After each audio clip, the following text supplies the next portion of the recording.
ব্রাহ্মণবাড়িয়া জেলার সবচেয়ে জনপ্রিয় ট্রেনের নাম তিতাস কমিউটার।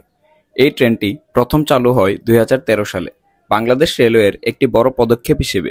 মূল উদ্দেশ্য ছিল ঢাকামুখী অফিসগামী ও ছাত্রছাত্রীদের প্রতিদিনের যাতায়াত সহজ করা। এই ট্রেনটি ব্রাহ্মণবাড়িয়া থেকে চলে এবং পথিমধ্যে আশুগঞ্জ, ভৈরব, নরসিংদী, টঙ্গী সহ বেশ কিছু স্টেশনে থামে। এখন আমরা পৌঁছে গেছি ব্রাহ্মণবাড়িয়া রেলওয়ে স্টেশন। এই স্টেশনটি পূর্বাঞ্চলের অন্যতম ব্যস্ততম স্টেশন। তিতাস কমিউটার প্রতিদিন দুবার এই রুটে চলাচল করে। সকাল ৫টা ২৫ মিনিটে একবার ব্রাহ্মণবাড়িয়া থেকে ছেড়ে যায় এবং দুপুর ১২টা ৩০ মিনিটে আবার ফিরে আসে ব্রাহ্মণবাড়িয়ায় এবং ১টা ১০ মিনিটে আবার ঢাকার উদ্দেশ্যে ছেড়ে যায়।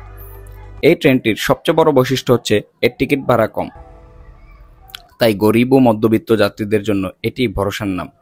প্রতিদিন হাজার হাজার মানুষ এই ট্রেন ব্যবহার করে, বিশেষ করে কর্মজীবী মানুষের ঢাকামুখী চাপ থাকে সকালবেলা। ট্রেন আসার আগ মুহূর্তে স্টেশনের প্ল্যাটফর্মে অপেক্ষারত অবস্থায় থাকে হাজারো শ্রেণীর যাত্রীরা। কিছুক্ষণ পরই দেখা যায় তিতাস কমিউটার ব্রাহ্মণবাড়িয়া স্টেশনে এসে পৌঁছায় এবং ট্রেনের ভিড় দেখে অবশ্যই বুঝতে পারছেন ট্রেনটির জনপ্রিয়তা ঠিক কতটা।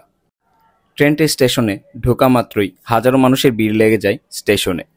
কিছু কিছু মানুষ ট্রেন থেকে নামছে আর কিছু মানুষ অপেক্ষায় আছে যাত্রী নামার পর তারা ট্রেনের প্রবেশ করবে। কিছুক্ষণ পর যাত্রী নামা শেষ হলে এবার ঢাকাগামী যাত্রীদের ট্রেনে ওঠার পালা। একে একে করে সব যাত্রী ট্রেনের ভিতর উঠে পড়ে। অন্যান্য কমিউটার ট্রেনের তুলনায় তিতাস কমিউটারের ভেতরের পরিবেশটা কিছুটা হলেও ভালো আছে। সিটগুলো বেশিরভাগ সময়ই ভরা থাকে। অনেকেই ভোরবেলা উঠে এসে আগে থেকেই জায়গা দখল করে রাখে। কোচের ভেতর ভিড় এমনই হয় যে জায়গা না পেয়ে অনেক যাত্রী দাঁড়িয়ে বা দরজার পাশে হেলান দিয়ে পুরো পথটুকু পাড়ি দেয়। কোচের অবস্থা খুব একটা ভালো না, কখনো ফ্যান চলে না, কখনো জানালার কাচ ভাঙা। তবু এই ট্রেনের উপরই ভরসা করে হাজারো যাত্রী। যাত্রীবাহী কোচের পাশাপাশি ট্রেনটিতে রয়েছে একটি বিশেষ কোচ মালপত্র বহন করার।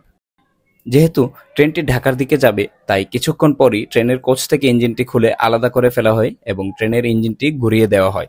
স্টাফরা ইঞ্জিনটি আলাদা করে অন্যদিকে নিয়ে যায়, তারপর আবার পেছনের দিকটায় সেট করে। এই পুরো প্রসেসটি ১০ থেকে ১৫ মিনিট সময় নেয়।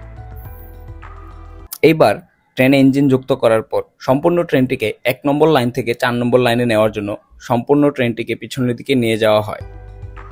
পেছনের দিকে নিয়ে যাওয়ার পর ট্রেনটি এবার প্রস্তুত ঢাকার উদ্দেশ্যে রওনা দেওয়ার জন্য।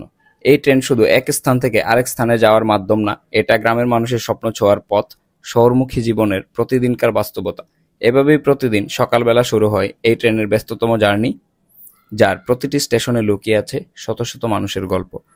এই তো তিতাস কমিউটার, আমাদের সময়ের এক নীরব সহযাত্রী।